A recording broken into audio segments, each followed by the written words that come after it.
Before we begin this story, let me tell you why Keanu Reeves is more than just an actor to me. In a world full of celebrities who chase fame and forget humanity, Keanu remains different. He rides the subway like a regular person. He gives up his seat for strangers.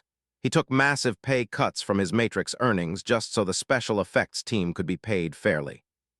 When his co-star was uncomfortable during a photo, he kept his hands respectfully hovering, never touching without permission. These are small things, but small things reveal the truth about a person's heart. Keanu has faced unimaginable tragedy. He lost his best friend, River Phoenix. He lost his daughter and then his girlfriend in separate heartbreaking events.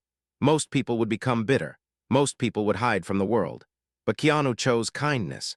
He chose to keep giving, keep loving, keep showing up for others even when life gave him every reason to stop. He once said, "Grief changes shape, but it never ends." That honesty, that raw human truth is why he inspires millions. He does not pretend to be unbreakable. He admits he is broken but keeps walking forward anyway. That is true strength. That is real heroism. Not the kind you see in movies with explosions and car chases, but the quiet kind that lives in everyday choices. This story you are about to hear is fiction, but the spirit behind it is real. It is about two broken men from different worlds who discover that kindness can exist even in the darkest places. It is about choosing mercy when revenge feels easier. It is about finding family in unexpected strangers.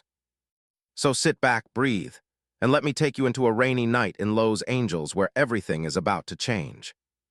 The rain had been falling for 3 hours, but inside the bar, time moved differently. There was a stillness in the air that made every breath feel slower, heavier, almost sacred. The dim golden light from the old lamps created soft shadows on the wooden walls, and somewhere in the corner a candle flickered without any wind to disturb it. A man sat alone at the far booth, his fingers wrapped around a glass of whiskey he had not yet tasted. He was not waiting for anyone. He was simply existing in that moment, feeling the weight of memories he could not escape. Something felt different tonight, though he could not explain what. It was like the universe was holding its breath, preparing for something none of them could see coming. His name did not matter to the few people in the bar. To them, he was just another tired soul seeking shelter from the storm outside. His beard had grown longer than usual, and his dark suit showed signs of wear at the edges. But if anyone looked closely at his eyes, they would see something deeper than exhaustion. They would see the kind of stillness that comes only from surviving things that should have destroyed a person completely. Keanu had not planned to be here tonight. The quiet place was a hidden speakeasy known only to certain people, a neutral ground where criminals and ghosts of the underworld could exist without violence. He had discovered it years ago during a time in his life he rarely spoke about. The bartender, an elderly Korean woman named Sunyi, was one of the few people alive who knew fragments of his past. She never asked questions. She simply poured his whiskey and let the silence do the healing. Tonight, Sunyi moved behind the counter with her usual grace, polishing glasses that were already clean. She glanced at Keanu once, twice, and then a third time with a slight frown. She felt it too. The air was changing. The rain outside was growing louder, more insistent, as if warning them of something approaching. The front door opened. Cold wind rushed in carrying the smell of wet streets and cigarette smoke. 3 men entered first, their black suits perfectly tailored, their eyes scanning every corner of the bar with practiced precision. They moved like soldiers, positioning themselves near the entrance and the back hallway without saying a word. These were not ordinary men. These were guards trained to kill without hesitation. Then he walked in. Park Jae Won was 29 years old, but his presence carried the weight of someone who had lived several lifetimes. He was the heir to the Black Serpent Clan, one of Korea's most feared criminal organizations with roots stretching back 5 generations. His father, Chairman Park, had built an empire on blood and silence, and Jae Won had been raised to inherit that throne without mercy or weakness. Jae Won removed his wet coat slowly, handing it to one of his men without looking. His eyes swept across the bar, cataloging faces, exits, potential threats. It was automatic, a habit carved into him since childhood. He noted the old woman behind the counter, harmless. He noted the 2 men playing cards in the corner, local criminals, low-level, irrelevant, and then his gaze landed on the man in the far booth. Something flickered in Jae Won's chest. It was subtle, barely noticeable, but it was there. He recognized that face. Everyone in the world recognized that face. But seeing him here in this hidden place was unexpected. Jae Won's lips curved into the smallest hint of amusement. An actor. A famous one, certainly, but still just a man who pretended to be dangerous for cameras. Jae Won walked to the bar and sat 3 stools away from Sunye. One of his guards leaned close and whispered in Korean. "That is Keanu Reeves, the movie star John Wick." Jae Won nodded slightly without interest. "I know who he is. He plays pretend for a living, focus on why we are here." They were waiting for a contact. A weapons dealer who had information about a shipment Jae Won needed for an operation back home. The deal was simple. Pay the money, get the location, leave before sunrise. Jae Won had done this 100 times. There was no reason to expect anything unusual. But unusual was already sitting in the corner booth. Keanu heard their whispered conversation in Korean. Most people assumed he could not understand, but Keanu had learned the language years ago during his time with the Continental Accord, a secret international peacekeeping unit that officially did not exist. He had walked away from that life after losing everything that mattered. Now he lived quietly, making movies, attending charity events, and trying to forget the skills his hands still remembered. He lifted his glass finally and took a slow sip. The whiskey burned warm and familiar. He did not look at the Korean men directly, but he was aware of every movement they made. Old instincts never fully died. They simply waited beneath the surface. 20 minutes passed. The contact did not arrive. Jae Won's patience began to thin. He checked his phone and saw a message that made his jaw tighten. Delayed 1 hour. He exhaled slowly, controlling the frustration that wanted to rise. His men shifted restlessly. They did not like waiting. Waiting made them visible, vulnerable. One of the younger guards, a hot-headed man named D-Sung, walked toward the bar to order another drink. He had been drinking too much already, his movements slightly loose, his judgment clouded. He leaned against the counter and barked at Sunye. "Faster, old woman, pour it properly this time." Sunya's hands trembled slightly. She was 73 years old, a widow who had owned this bar for 4 decades. She had seen violence before, but age had made her fragile in ways she hated. Keanu's fingers tightened around his glass. D-Sung grabbed the bottle from her hands impatiently. "Useless, I will pour it myself." Still, Keanu did not move. He was calculating, measuring, hoping the moment would pass without intervention. But then D-Sung shoved Sunye. It was not a hard shove, just enough to make her stumble backward against the shelves. A few glasses fell and shattered on the floor. The sound was sharp, violent, wrong. Keanu set down his whiskey. He stood slowly, his movements calm and deliberate. There was no anger on his face, only a quiet certainty that filled the room like pressure before a storm. Jae Won noticed immediately. He raised one hand, signaling his men to stay back. He was curious now. What would a movie star do? Complain? Threaten to call the police? Keanu walked toward D-Sung without hurry. His footsteps were silent on the wooden floor. When he reached the young guard, he stopped exactly 2 feet away, close enough to act, far enough to seem unthreatening. "Apologize to her." His voice was soft, almost gentle, but there was something beneath it that made the air feel heavier. D-Sung laughed. "You are joking. Do you know who we are? Do you know who I work for?" Keanu did not blink. "I know exactly who you work for, and I am asking you politely, apologize to her." The other 2 guards moved forward, hands reaching toward their concealed weapons. Jae Won remained seated, watching with growing interest. There was something strange about the way this actor stood. His balance was perfect. His breathing was controlled. This was not a man pretending confidence.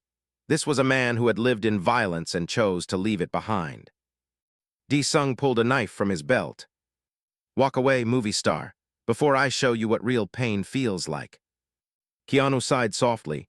It was a sad sound, heavy with reluctance. "I really did not want to do this tonight." What happened next lasted exactly 6 seconds. D-Sung lunged forward with the knife.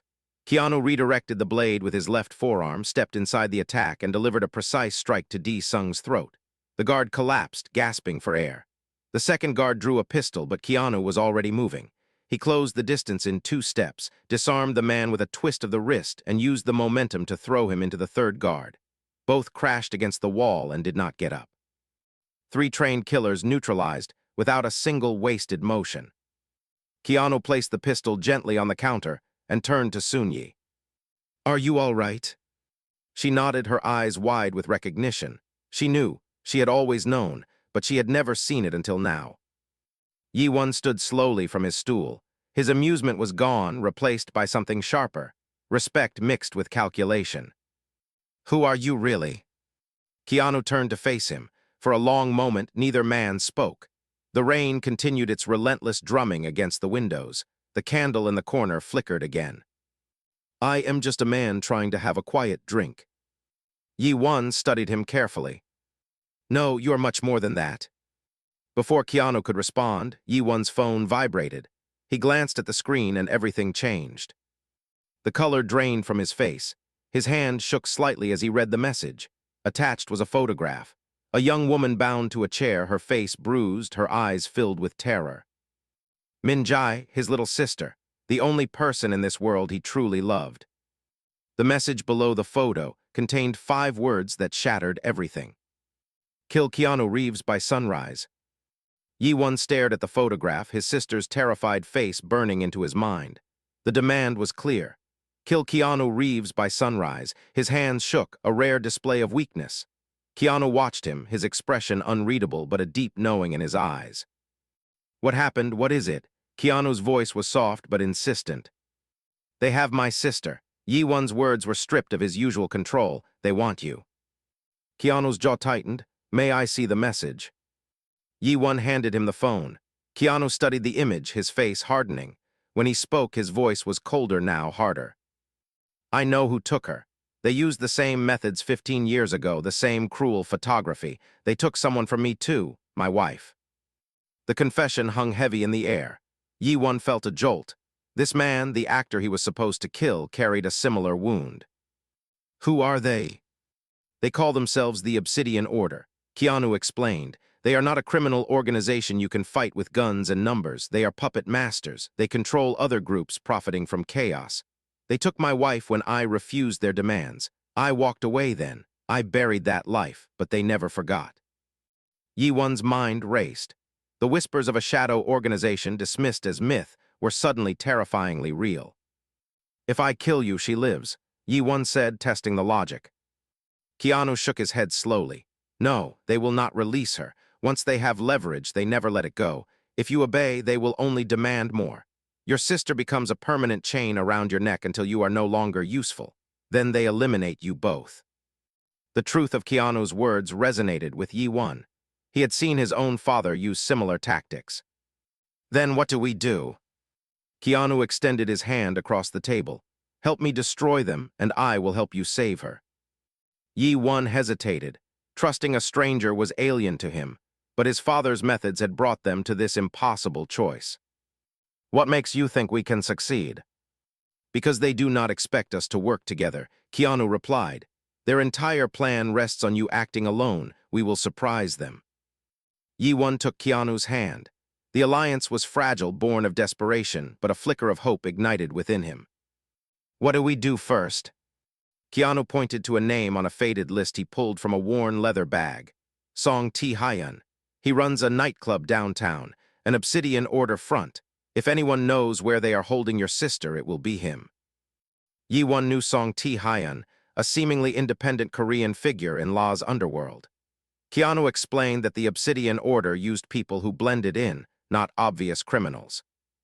Jae Won called for his most trusted operative, Yoon Seo-yeon. She arrived quickly, sharp, and intelligent. After hearing their plan, she agreed to help. "Min Jae tutored my daughter. She said helping was its own reward." Seo-yeon said, looking at Keanu, "That kind of goodness deserves protection." She secured 2 false identities and entry credentials for an exclusive auction at Song Tae-hyun's club the next night.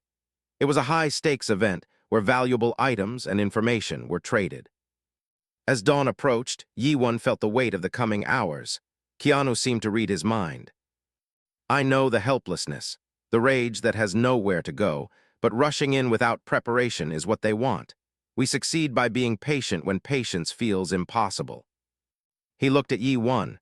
"Your sister deserves to finish medical school. First, we get her back." The plan was set. In 18 hours, they would infiltrate the enemy's heart. The nightclub was a fortress of glass and steel hidden beneath downtown Los Angeles. Inside, the rich and the ruthless gathered to buy things that should never be sold.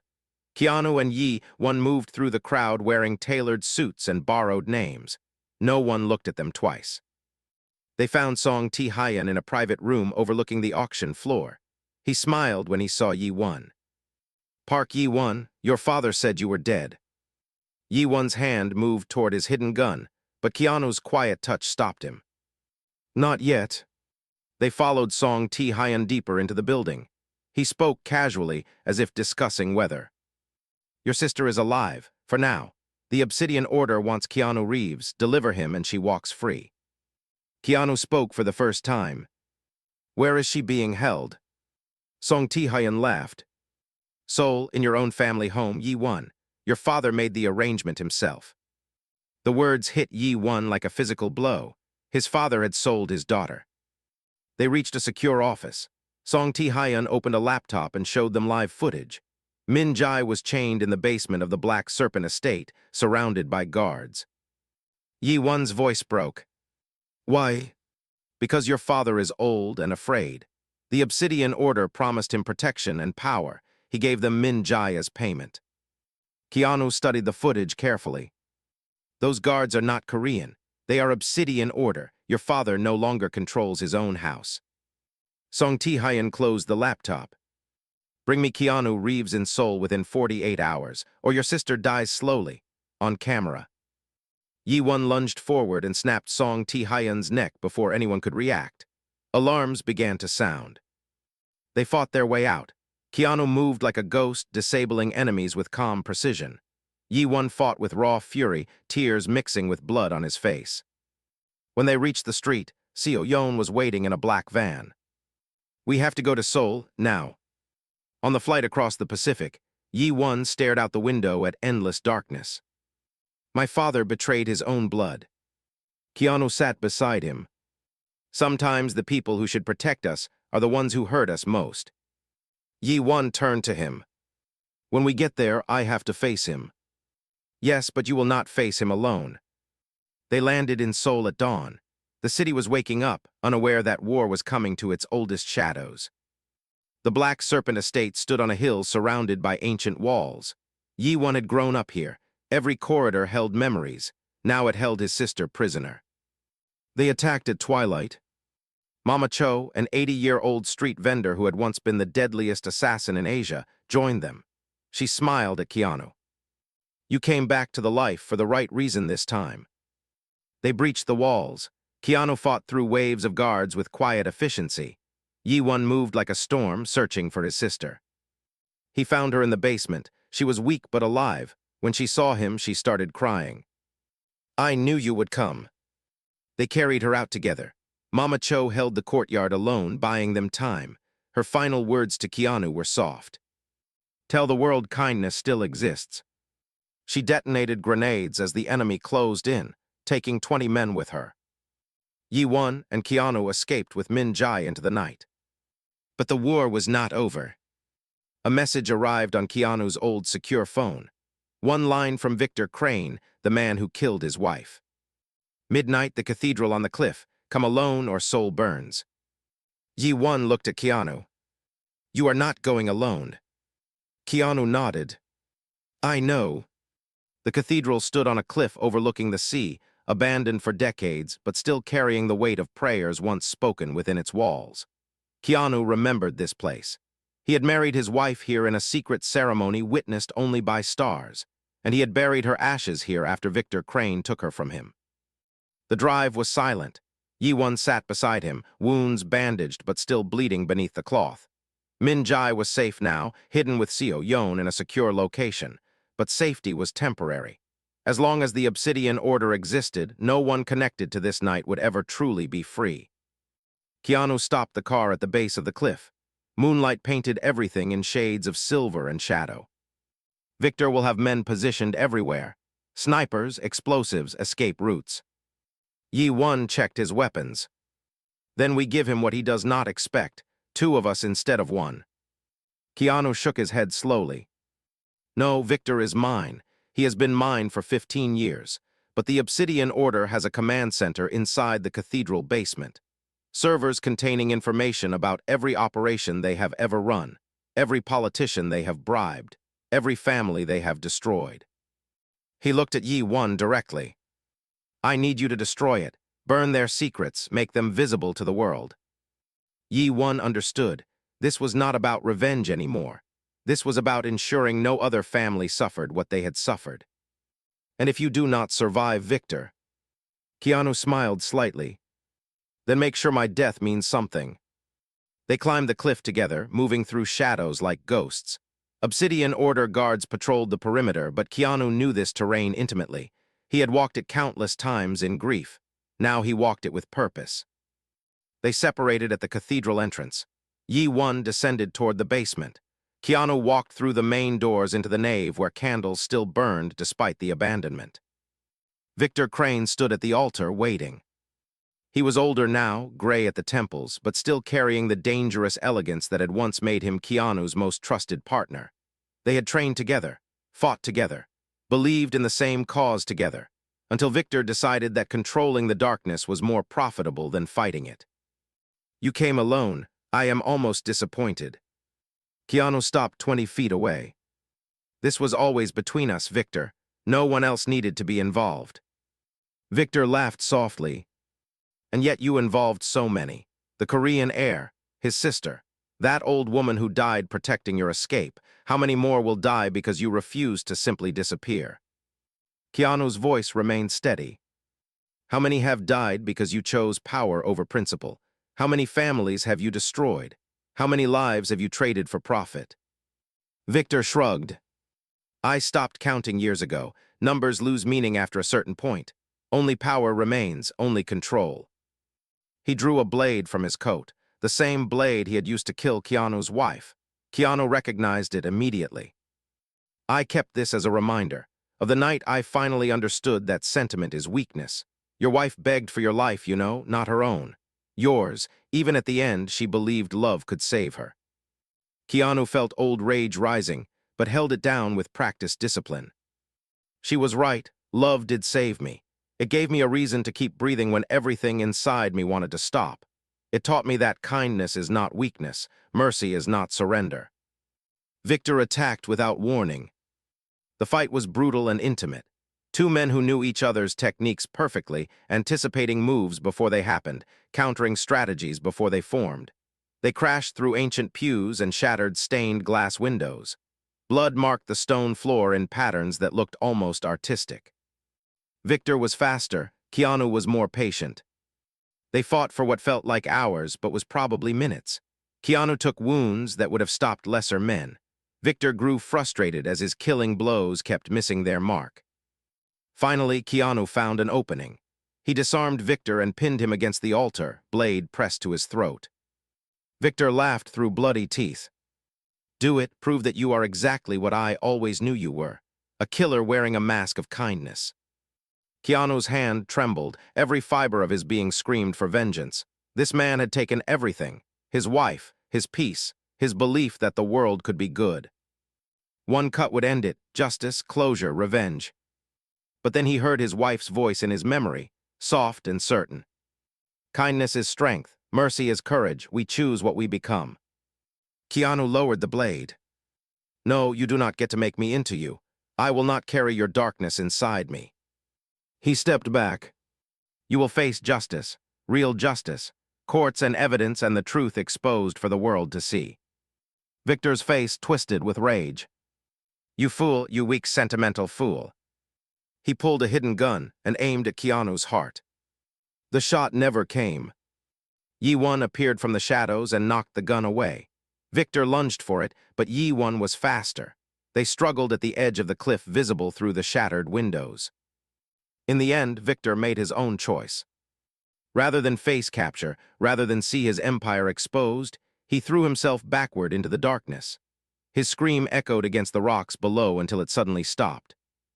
Jae Won stood at the edge, breathing hard. He chose death over accountability. Keanu joined him, looking down at the moonlit waves. Some people cannot accept mercy. They see it as defeat rather than grace. They stood in silence for a long moment. The servers. Jae Won nodded. Destroyed, but I copied everything first. Every name, every transaction, every secret they buried. He held up a small device. The world will know what they did. Every family they hurt will have answers. Keanu placed a hand on Jae Won's shoulder. You could have used that information for power, leveraged it for your own gain. Jae Won shook his head. My father chose power over family. I will not make the same mistake. 3 months later, the quiet place bar had been rebuilt. New wood, new windows, but the same warmth. Keanu sat in his usual booth. Sunya poured his whiskey with steady hands, her smile carrying gratitude that words could not express. The door opened. Jae Won entered, dressed simply now, the weight of his old life visibly lifted from his shoulders. Behind him came Min Jae, healthy and bright, wearing a white coat. She is finishing her residency next month. Min Jae bowed to Keanu with deep respect. You saved my life, but more than that, you showed my brother that there is another way to live. Keanu shook his head gently. Your brother saved himself. I just reminded him of what he already knew. Jae Won sat across from Keanu. The Black Serpent Clan is being dissolved. Legitimate businesses will remain. Everything else ends with me. Keanu raised his glass. That took courage. Jae Won raised his own glass. It took friendship, something I never knew I needed. They drank in comfortable silence. Sunya turned on the small television behind the bar. News reports showed arrests across multiple countries. Politicians, executives, crime figures, all connected to the Obsidian Order, all exposed by anonymous evidence that appeared simultaneously in every major news outlet. The anchor spoke of unprecedented cooperation between international law enforcement. Families who had lost loved ones were finally receiving answers. Victims were being identified and supported. Keanu watched the screen with quiet satisfaction. Min Jae touched his arm gently. What will you do now? Keanu considered the question. I think I will make a movie about kindness. About ordinary people choosing to do good when doing nothing would be easier. About the courage it takes to show mercy in a world that rewards vengeance. He smiled. Maybe 2 movies, I have time. Jae Won laughed. It was a sound that surprised even himself. If you need a consultant on Korean criminal organizations, I am available. Keanu grinned. I will keep that in mind. The evening continued. Stories were shared, wounds were acknowledged. Hope was spoken aloud without embarrassment. When Jae Won and Min Jae finally left, Keanu remained in his booth. Sunya sat across from him, something she had never done before. Your wife would be proud. Keanu felt tears forming but did not hide them. I hope so. Every day I try to be someone she would recognize. Sunya reached across and held his hand. She would recognize you, because you are still the man who chose love when hate would have been easier. This story is not really about fighting or revenge or criminal organizations. It is about choices.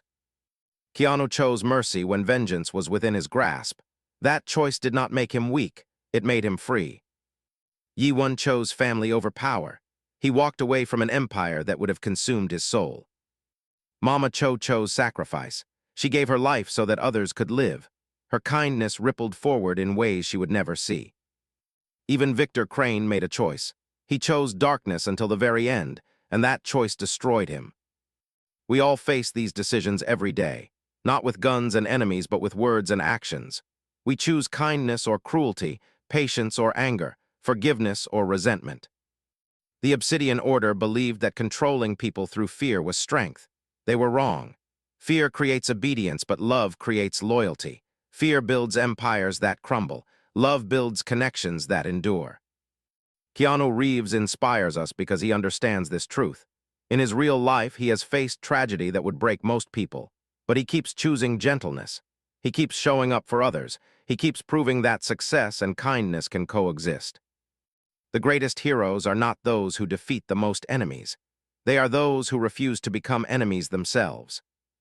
Jae Won began this story as a cold man raised to value power above everything. He ended it as someone who understood that protecting one person you love matters more than controlling thousands who fear you. That transformation is available to all of us. Every morning we wake up with the chance to become better than we were yesterday. Kindness is not weakness, It is the bravest choice we can make. Humility is not failure. It is the wisdom to know that we do not have all the answers. Respect is not submission.